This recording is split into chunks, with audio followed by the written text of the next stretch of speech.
सोलापूर शहरातील स्वच्छतागृह प्रकल्पाच्या वाढीव खर्चावरून महापालिकेच्या सर्वसाधारण सभेत शुक्रवारी मोठा गदारोळ झाला।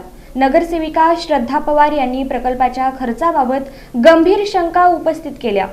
महापौर विनायक कोंड्याल यांच्या अध्यक्षतेखाली झालेल्या या सभेत स्वच्छतागृह प्रकल्पासाठी करण्यात आलेल्या अतिरिक्त तरतुदीवर प्रश्नचिन्ह निर्माण झालं। नगरसेविका श्रद्धा पवार यांनी मांडलेल्या प्रस्तावानुसार ठरलेल्या निकषांनुसार प्रति सीट सुमारे 1.5 लाख रुपये खर्च अपेक्षित असताना 326 सीटसाठी तब्बल 5,55,00,000 रुपयांची अतिरिक्त तरतूद कशी करण्यात आली असा थेट सवाल त्यांनी प्रशासनाला केला। 25 रोजी माननीय मुख्य लेखापरीक्षक माननीय अतिरिक्त आयुक्त व नगर सचिव 10,44,17,381 रुपये मध्ये 326 शौचालय सीट पाडून बांधण्याचा उपसमितीमध्ये ठराव झाला होता। महापौर साहेब, कोयना नगर स्मशानभूमीमधील 4 शौचालय सीट पाडून नवीन बांधण्यासाठी 28,27,209 रुपये 90 रुपये प्रस्ताव करण्यात आला। तरी एक शौचालय 7,06,822 रुपयाला बसत आहे।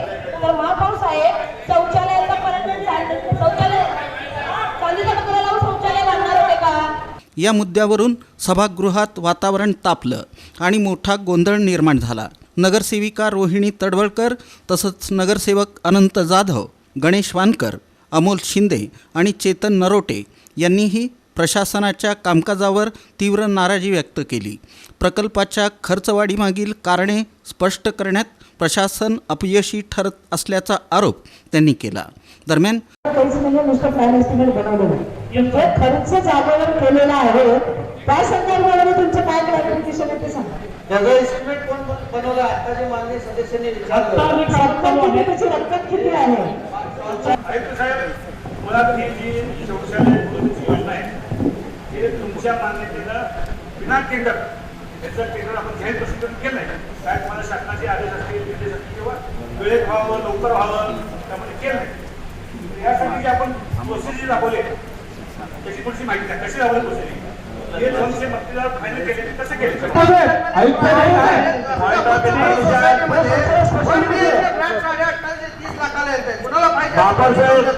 पंतप्रधान आवास आमदार विजय कुमार देशमुख साहेबांनी सोलापुरात सगळ्या गरीबाला 1500 काम केलं।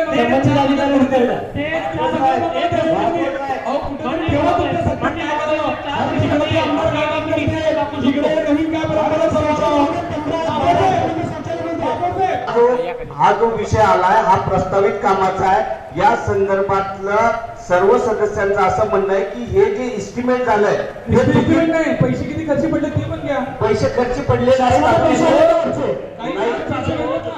काही ठिकाणी खर्च पडले दोन वेगवेगळे विषय आता पण अजून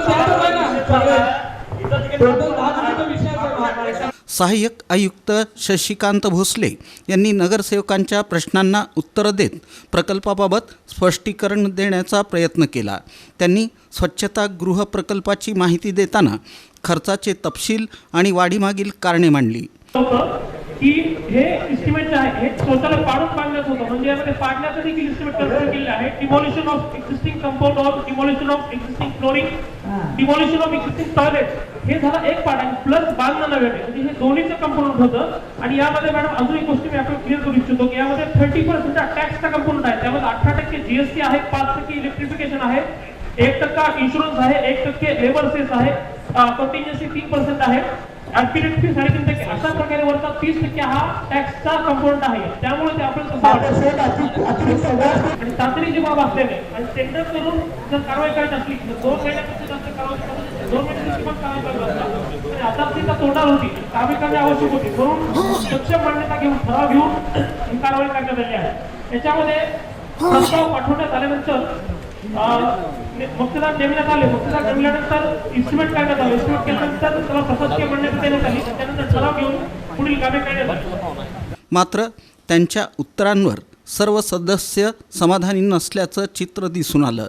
सविस्तर चर्चेनंतरही वाद कायम राहिल्यानं अखेरीस महापौर विनायक कोंड्याल यांनी संबंधित प्रस्ताव पुन्हा फेरसादर करण्याचे आदेश दिले. यामुळं या प्रकल्पाच्या खर्चाचा मुद्दा अजूनही निकाली न लागता पुढील सभेत पुन्हा चर्चेला येणार असल्याचं स्पष्ट झालं आहे. या घटनेमुळं महापालिकेच्या कामकाजातील पारदर्शकता आणि आर्थिक नियोजनावर प्रश्नचिन्ह निर्माण झालं असून पुढील बैठकीत प्रशासनाला अधिक स्पष्ट आणि समाधानकारक स्पष्टीकरण द्यावं लागणार आहे.